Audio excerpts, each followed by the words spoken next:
Hello, lovely people. Today is another day, and we are thankful for how far God has brought us.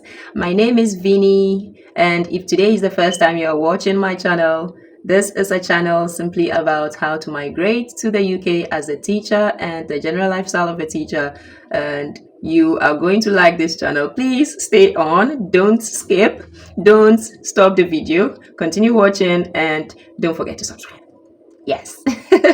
All right. So, most welcome. Thank you, all my viewers. Thank you to all my subscribers. Thank you for keeping this channel still active and moving on.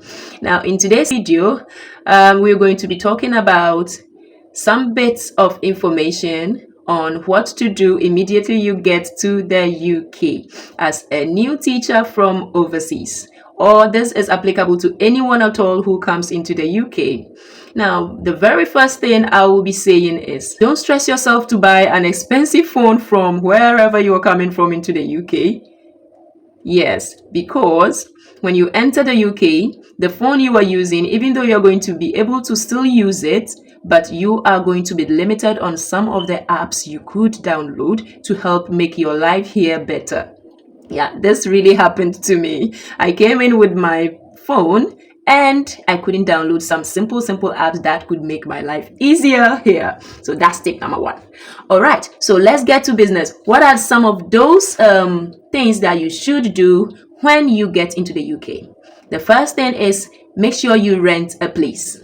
Yes, your accommodation and your address, your residential address, is the key to everything you do here in the UK. So make sure you rent a place and get a residential address.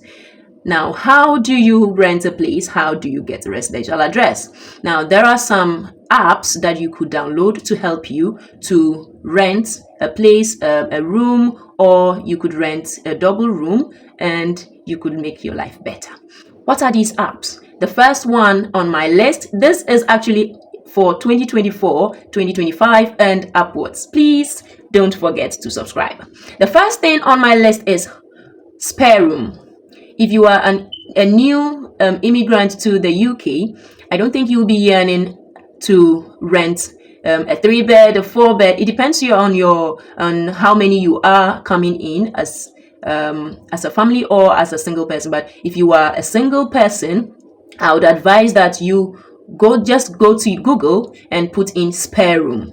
Now, they have a website that you might want to create an account with and then put in your location, and simple enough, you're going to get all the rooms that are available for rent in your area. Spare Room, that is it. Then the second one to look at is Rightmove. Rightmove is actually an app that you could download onto your phone and you could get places to rent from Rightmove. The third one is On the Market. On the Market too is just a type in on Google and you're going to get the immediate renting places. I mean the houses and rooms that are for rent in your local area, and you could apply for. And you could call. They always have numbers associated with each listing, and then you could call and make arrangements. Now, if you are coming in here as a single person, the best platform for you to look for a room is Spare Room. If you're coming in as a family, then go for Rightmove and On the Market. Yes, there is one other which we call Daily Info. On that as well, you could get a place to rent. And now let me give you a gist about renting.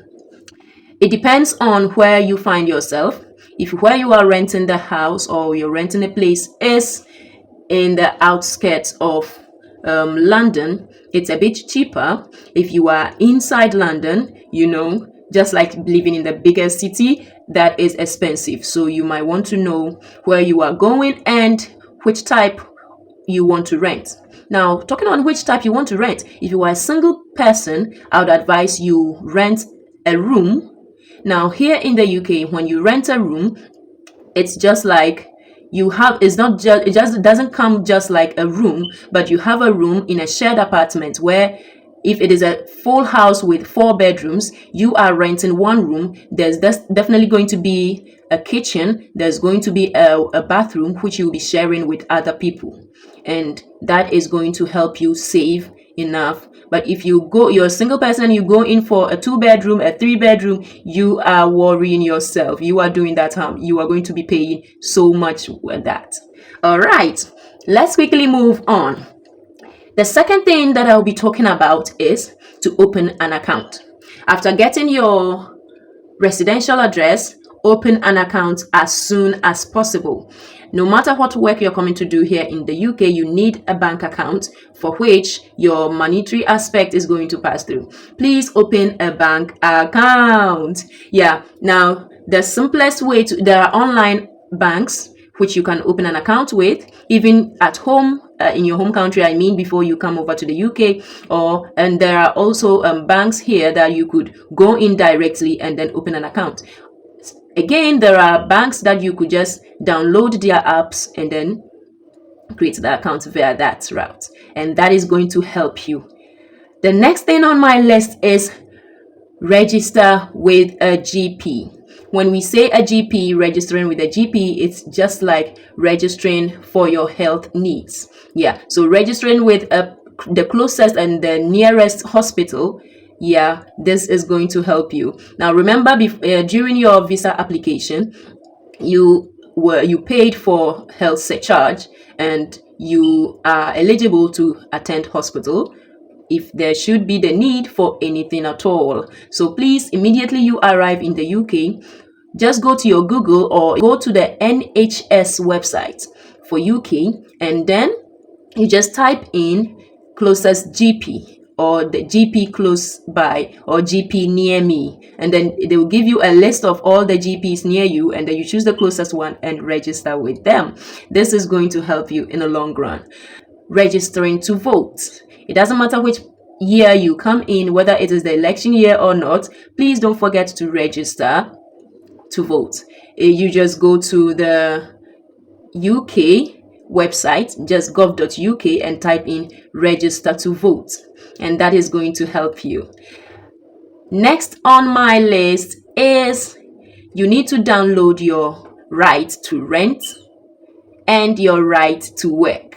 Download your right to work, which you can get that from gov.uk.com. You just type in the search bar right to work, and then you put in your basic details such as your email address, your date of birth, your passport number, and it will simply generate yours for you, and you make sure you download that, and it will be actually sent to your emails and you keep a copy.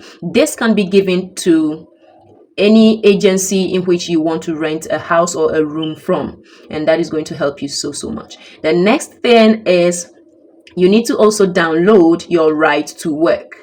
Yes, with your right to work, your employers may demand for that, so you might need to download it. You can be asked to download that as early as possible for them. But if they don't, you need to download it and make sure they have that as well. That is literally your right to work as an immigrant in the UK. And this as well, all you need to do is go to gov.uk.com and put in the search bar right to work, and it will generate your right to work share code, and then you can have it and give it to any employer that you want to work with. This is all, and I think this is going to help someone in the long run. Thank you so much, and really appreciate your time. Please don't forget to subscribe to Vinny's channel. Subscribe makes this channel the biggest one ever.